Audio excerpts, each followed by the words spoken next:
Welcome to True You Ministries, the Christ-centered podcast for Christian women ready to stop struggling beneath the surface and experience deep, lasting healing. If you love God, but still wrestle with anxiety, rejection, people-pleasing, or emotional wounds, you're not alone. And you're not broken. Each episode helps you break false beliefs, heal at the root, renew your mind with biblical truth, and walk confidently in your identity in Christ. If you're ready to break lies, heal deep, and walk free, you're in the right place. And welcome to the True You Ministries podcast. I'm Stacy Echeverria, your host, and back with me this week is Kate Conwell. Welcome back. Thanks for having me again. Yeah, I know our part one, we had a wonderful conversation around betrayal trauma, what it is, what an individual goes through as they're experiencing that. And again, for those of you that are tuning in, when we begin the questions that I have for Kate this go round, again, if anything you're hearing activates you, you're feeling triggered or emotional, press pause. Press pause, get regulated, and then come back and listen to what we're sharing today. So without further ado, let me ask you my first question. And I know we stepped into it a little bit in part one, but let's talk a little bit more. What are 2 or 3 immediate steps a woman can take in the first days or weeks after discovering infidelity or betrayal trauma? Yeah. And in the first episode, we talked about kind of that initial phase is like surviving the shock and grieving and understanding and processing. And so I think it's important to allow yourself to grieve. And that would involve like giving yourself grace, seeing what you can take off of your plate, because this is such a huge thing that you're facing, and not to minimize it, but to say, okay, what can I say no to? What can I remove so that I can have time to heal? I'm going to have time to grieve. When you've lost someone, that's what we associate grief with, is like death, but there's so much more to grief than that. And when someone does pass away, we don't expect them to continue operating at the same capacity, doing all the things for a period of time. We step away. And so how can you step away from some of the things that you have going on in your life so that you have space for this and you have energy to just keep going? And so I think that's one immediate step, is to just acknowledge it and grieve and allow that, give yourself grace. And then I think finding a support system. What happens if you want to isolate? You think nobody could understand this. I'm the only person who's ever experienced this. Maybe you're feeling embarrassed, but you need other people. Again, a big thing. You need other people around you. And maybe initially that just looks like 1 or 2 people. Who can you trust with this? You do need to be wise about who you invite into your support system. And that may take a little bit of trial and error. And so I agree. I've heard people have these bad stories. And like we talked in the previous episode about pastors, and sometimes that doesn't go well. That doesn't mean that every time every relationship is not going to go well. So find those 1 to 2 people for sure that you can have in your physical space that are going to be there for the hugs, that are going to be there to bring a meal, do whatever it is that you need. You need a support system. And so starting to find the initial pieces of that in those first few weeks, I think, is really important. Yeah, I think that's great advice. I also think too, say when you invite 1 or 2 people as part of your support, I think something to consider is letting them know what it is that you need. Oh, yeah. Because if they don't have this experience, they don't know how to help. They don't know what to say. They don't know what to do. And sometimes all it is, I just need you to listen and not try to fix it, not try to do anything else other than just holding that space. Because I've even heard of stories of some of the women where, like, there was a friend that they were talking with, and the friend was just like, I can't listen to any of this. And I was like, okay, maybe she could have said that in a different way, but it's okay, because not everyone's going to be able to hear it. And so extending that grace to them and knowing, okay, there are certain things then I could go to this person for, but it's not going to be about my story. Right. Yeah. Maybe that's the meal person, right? Maybe that is the meal person. Or maybe if you're a mom that has, the childcare, with young kids, you just need a break. And it's, maybe I can call that person to maybe take them off my hands for a couple of hours or so. Yeah. Right? And this is not in the initial phase, but I will say, as you start to build that support system, not everybody needs to know exactly why you need support. Exactly. Sometimes you can just say, I'm going through something. Could you take Yeah. my kids for a little bit? And as a young mom, I did that even not when I wasn't Right. needing help from my betrayal trauma healing, but it Yeah. was just, I need help. Yeah. Sure. We often think, I think, when you're in it, you're like, oh, if I say this, they're going to know that there's something else going on. We think that, but that's not always what the person hearing your need is assuming. Right. We are assuming some things about what they're assuming. And so Right. it's okay to have people that don't know exactly what you're going through, but that still Yeah. provide support through Yeah. childcare, bringing a meal, Yeah. whatever, going to get a pedicure with you, whatever it is, that you don't have to tell everybody everything. Correct. You have some people that know. Those are going to be the harder people to discern and may take a little bit of trial and error. But that person that's going to your kids for an afternoon so you can go to your support group could be any mom from the school without knowing, hey, I'm going to Bible study. And you make a really good point, and that is not everyone needs to know everything. Yeah. And it's true. And you have to really walk in that wisdom and discernment about who needs to absolutely know. And even then, do they need to know everything? And the example that I give some of my clients is, does your 95-year-old grandmother need to know any of it? And the answer is normally no.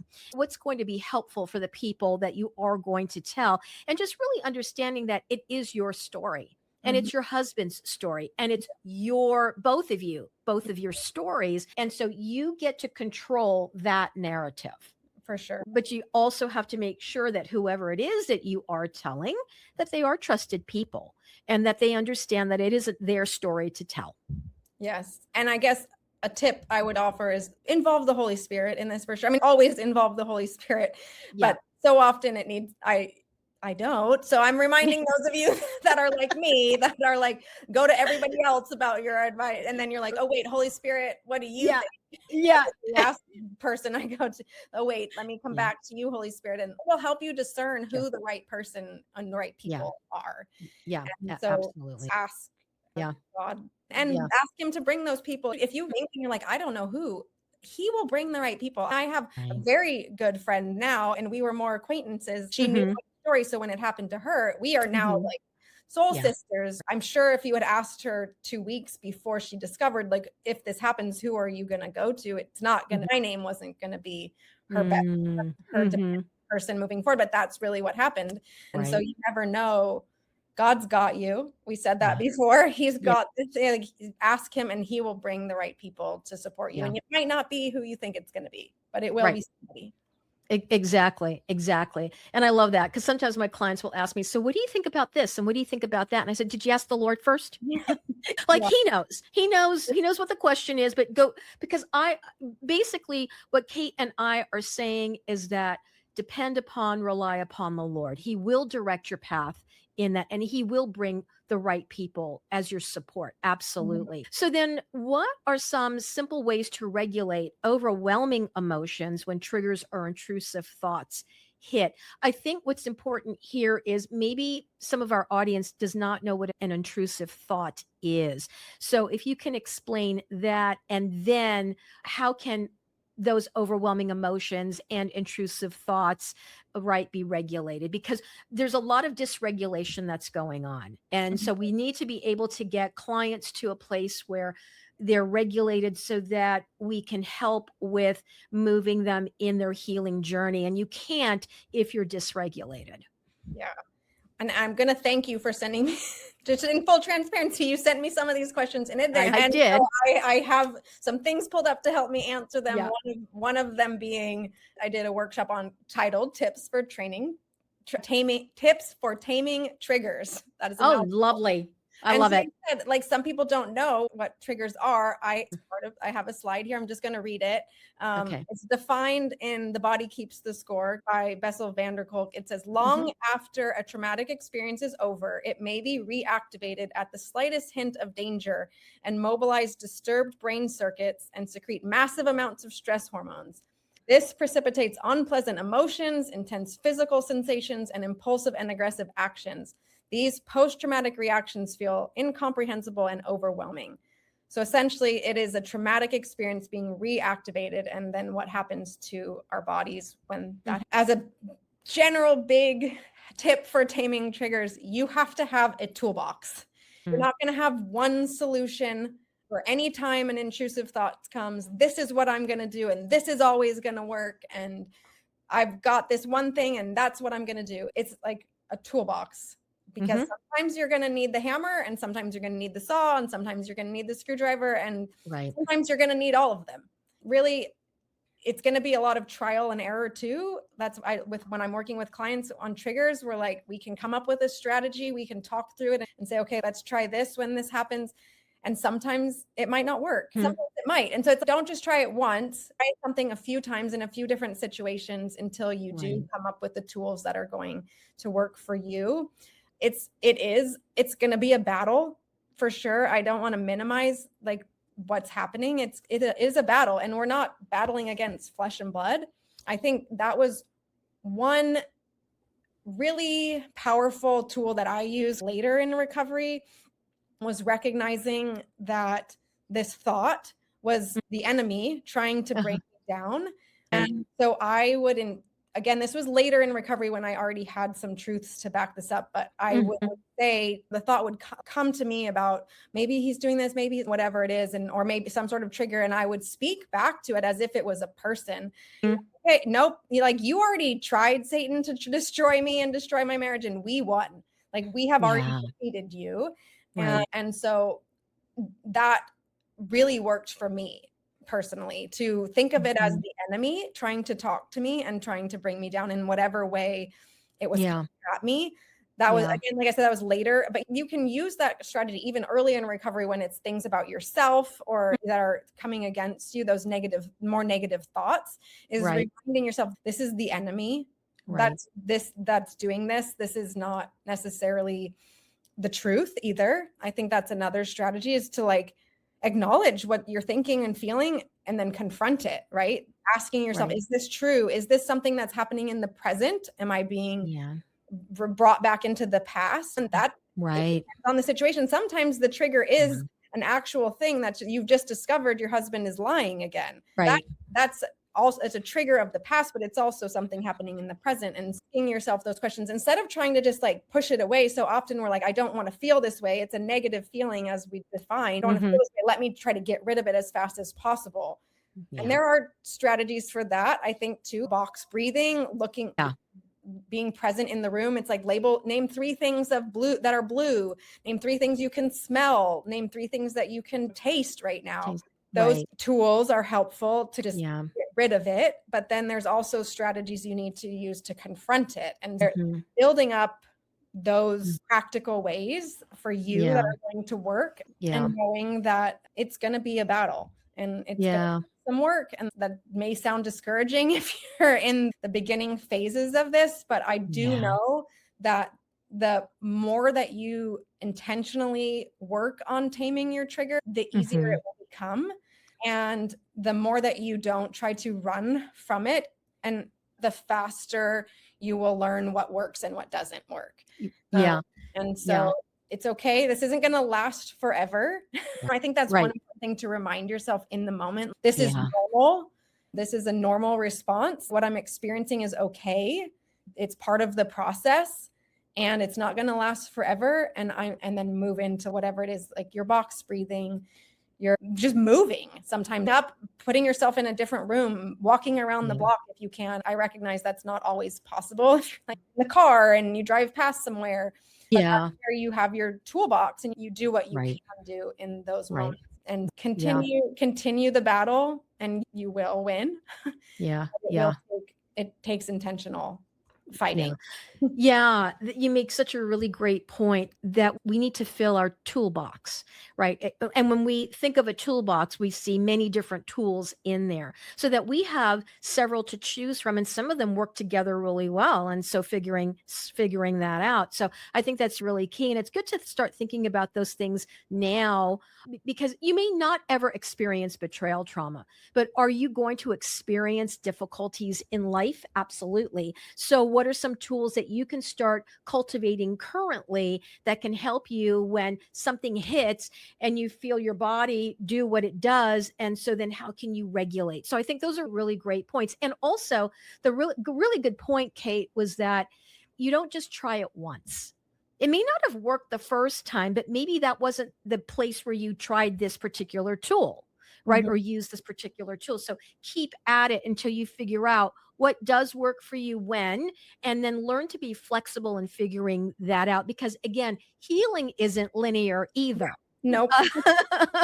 There's ups and downs, right? There's 2 steps forward and maybe 3 steps back sometimes. Mhm. And so it really is a learning process too. So keep at it, Yeah. as Kate said, definitely. I So wanna go ahead. sorry. And then Right. I would say to don't dismiss anything Right. because there's a lot of, especially with the grounding techniques and I'm like, oh, that's not Right. gonna work. And to be fair, some of them don't work for me.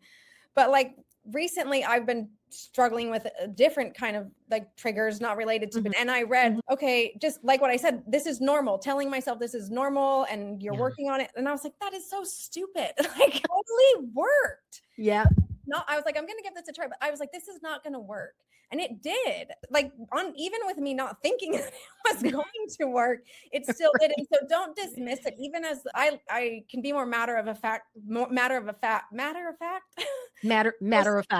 Sometimes I'm like, that's silly. Like it just give it a try and you Yeah. never know what's going to work Right. for you. And so even if it feels like that's dumb, that's not going to work, please just try it because I said the same thing about that. Telling myself this is a normal part of the process. You're working on this. And that has made such Yeah. a difference for me in this other situation that like Yeah. it really calmed my anxiety and helped me regulate a lot, get to a state of regulation.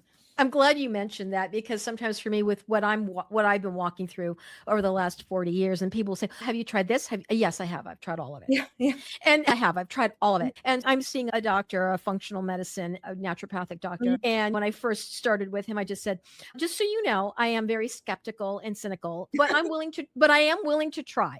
So I am willing to, because it's process of elimination, really. And Yeah. so keeping that open mind, it's okay to say, I'm skeptical, Yes. but still keeping an open mind because you just don't know how the Lord's going to meet you in that either. For sure. And since you mentioned functional medicine, and I have a athletic background in personal training and all, Oh, just right. general health, I Yeah. will say it is important to just try to do the things you can that are going to help your body regulate on Yeah. a day-to-day basis. Things like exercise, eating Right. well, getting enough sleep. All of those I Right. get are challenging when you're walking through betrayal trauma or any type Yeah. of difficult situation. Yeah. But these kinds of things help your body maintain like a general level of regulation so that when Mhm. something happens, you're not elevated already. It's helping your body come back into a normal regulated state so that you're not already started here and then going up here, but maybe you're starting here and coming up here. And I Yeah. think that's important too. And we often neglect ourselves, and self-care is such an important part of the recovery process. And that doesn't I mean agree. manicures and pedicures and spa days, although those are part of self-care. It means so much more than that, like eating well, Exactly. sleeping, Yeah. taking time for yourself. So doing those things Right. are going Right. to help overall with the bigger picture of navigating triggers and intrusive thoughts because your body is learning to regulate itself on a daily basis. I'm really glad that you mentioned self-care because a lot of women think that's being selfish. And I'm like, no, it actually isn't. You do need to care for yourself Yeah. because how can you give out of what you don't have? Yeah. Right. Amen. So and especially if you're going through this betrayal trauma, you absolutely need to up the self-care here. Mhm. One of the things too that I work on with my clients is helping them put together a safety or a security plan. And in Mhm. that are healthy boundaries. And I know that my very first question always is to the women, how do you feel about boundaries? Is that something that's part of your and they're like, no. Mm-mm. Oh, tell me why not. So we get into that. So let's get into that. So can someone then begin setting healthy boundaries without feeling guilty or afraid? Yes, that is a huge challenge, especially if you're not used to having boundaries. But I Right. think we all have boundaries, Yeah. whether we realize it or not. Like if you live in the United States, I would guess with almost 100% certainty that you have a front door. So that's a boundary that allows people to come in and out when you choose. Like Correct. you get to choose to open the door and you get to choose to not open it Right. if you see someone outside that you don't want to let them in. That is what boundaries are. So we have boundaries. Everybody doesn't have access to your bank account.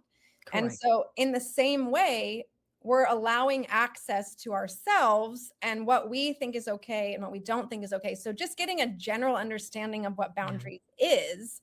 Yeah. They are, like we talked about what forgiveness is and what it isn't in the last episode. What are boundaries and what boundaries aren't, right? And so Right.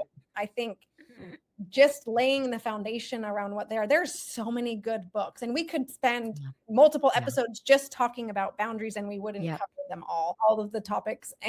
But you do need to have a foundation of what they're not to control someone else. They're not to get somebody else to do something. They're really to help protect you and to help you keep the good parts in and like the good things in and the bad things out, and know what you are okay with and you aren't okay with. And we talked about that in the last episode, like when that starts to happen in the healing process, and you start to label what is it that you want and you need.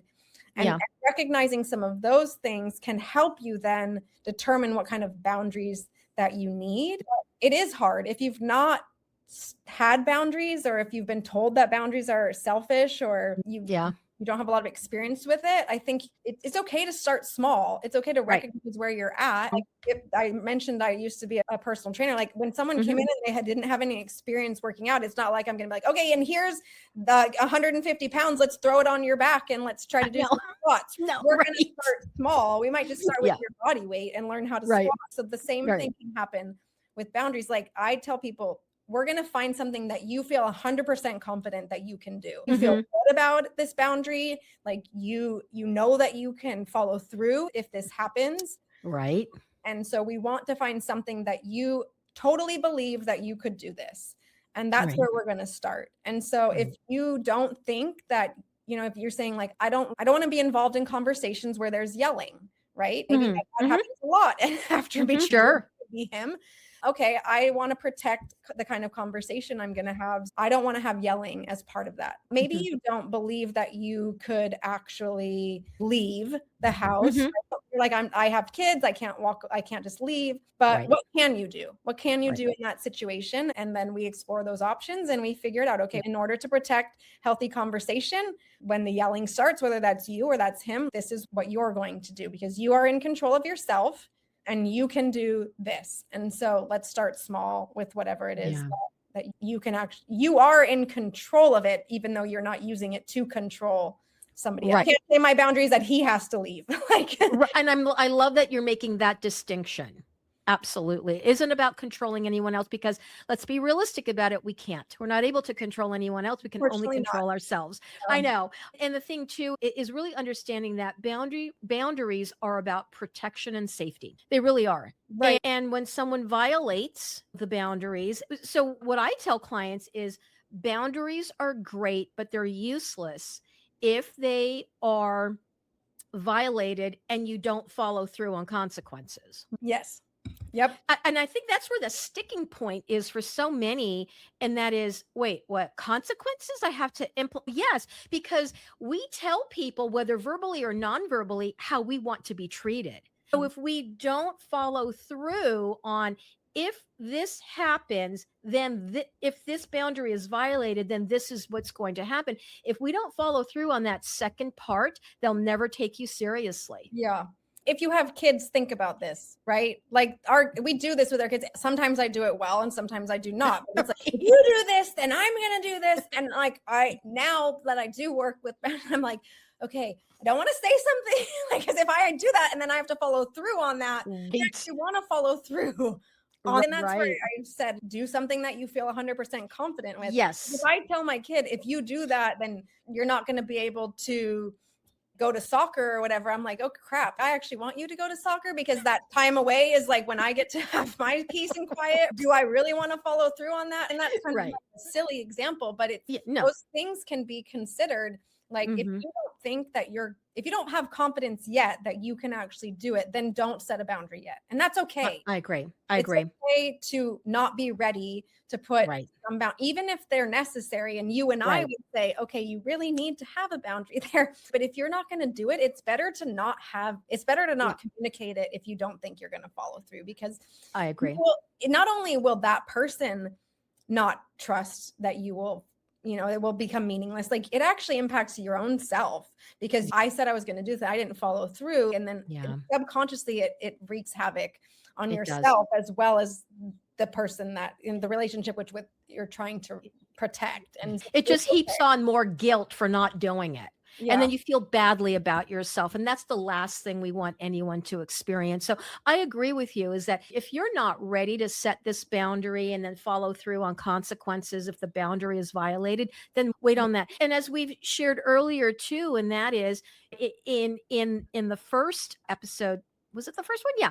Is your accountability and support people, right? Hey, pray about it. Ask the Lord. He'll help you. He'll let you know, okay, let's go ahead and set this boundary, and he'll help you follow through on the consequences. But don't do anything without, unless your safety is in jeopardy. And that's a different story here. We want you to get to safety, right? If there's physical danger, we want you, and if you have children, to get to safety. If it can wait, then wait, and just be in prayer about it. Ask the Lord, even for your boundaries. What boundaries should I put in place, and where do I start first? And you don't have to have a list of 15. It could start with 1 or 2.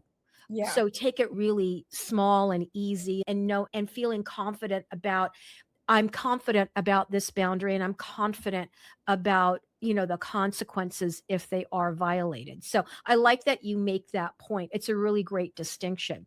So as we begin to wrap up, and I can't believe how quickly these episodes go because we have really great conversation here. So the last question that I have for you is, what daily practices help rebuild confidence and a sense of personal stability after betrayal? Yes. And there's so many, right? Again, you're going to figure out what works for you. But one of the big things that I work on with clients is like, just acknowledge, you've heard me say it multiple times, acknowledging and embracing what you're feeling instead of running from it. This is painful and uncomfortable. We're not used to doing this. We don't want to feel pain. We don't want to feel that a lot of the things we're feeling. But another coach has said it, and I've stolen it from him, but he said, what you resist persists. So True. Let yourself feel the bad and the good. And when you allow those feelings in, you're going to be able to move through them. This is a silly example. There's a show called Shrinking, which has a lot of non-Christian words and topics in it. But in one of the first episodes, he talks about how he allows himself 15 minutes to grieve. He's lost his wife, and I turn on music that's just rage music, and I just let myself feel all the things for 15 minutes. And he has a boundary around it. Actually, it's 15 minutes. I'm going to feel this for 15 minutes, and then I'm going to move on. And so give yourself time to acknowledge and embrace what you're feeling on a daily basis, whatever it is, without judgment. I think it's also important to recognize this is not your fault. And so whatever it is that you need to do to help remind yourself, this is not your fault. God created me in his image. I am enough. I'm fearfully and wonderfully made. That's an important piece of figuring out what truths that you're speaking over yourself. Yeah. That's some of the lies that maybe you started to believe, or the struggles that you're having, whether that's your relationship with God or your relationship with yourself. What can you start speaking over yourself to help you rebuild your identity and be confident in who you are and showing up in the way that God really desires for you to show up in the world. Yeah. And I think another piece of that is spending time with God.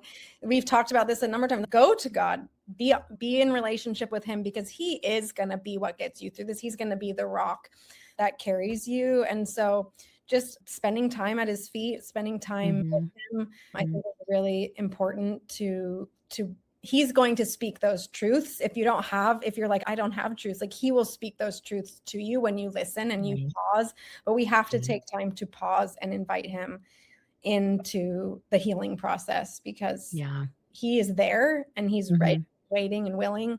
But sometimes we can be so loud or other voices can be so loud that it really takes some intentional pausing to spend time with him, to hear his voice. Yeah. So I would say those are just a couple of things that I women trying to rebuild that stability and confidence. And I would say, you know what, it's okay. This is a process, and it's going to take time, and it's okay. You're on this journey. So much of what we've talked about, forgiveness, and the boundaries, it's a process. It's going to take time, and it's okay if you need help. That's what you do. That's what I do. If you're struggling with any of this, ask for help. I guess that would be, this is a fourth thing. Yes. Get Ask for help, because it's not a weakness. This is so big. Like, right. how could you deal with this on your own? I had someone that helped me through this. I don't know where I would be without her.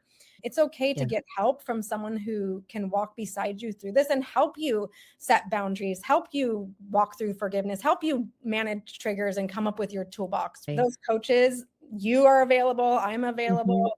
There's people out there that can then help you with this process, and the right kind of support will actually make it go so much more smoothly and so much quicker. This is a long process, but it can be delayed, and it can be absolutely. Such good tips, really great tips and places to start. The 4 that you mentioned, and we know there's much more, but this is a really great starting point that you've left our audience with, and I really appreciate that. Thank you, Kate. So for those of you that do want to reach out, what's the best way for them to get in touch with you?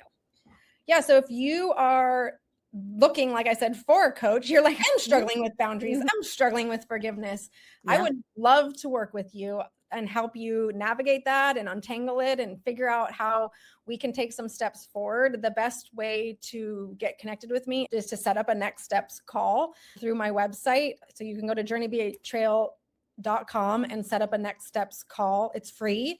And my goal for that call is really to help you find out what your next step is. Even if you're not going to work with me, I would love to connect with you and help you figure out what that looks like.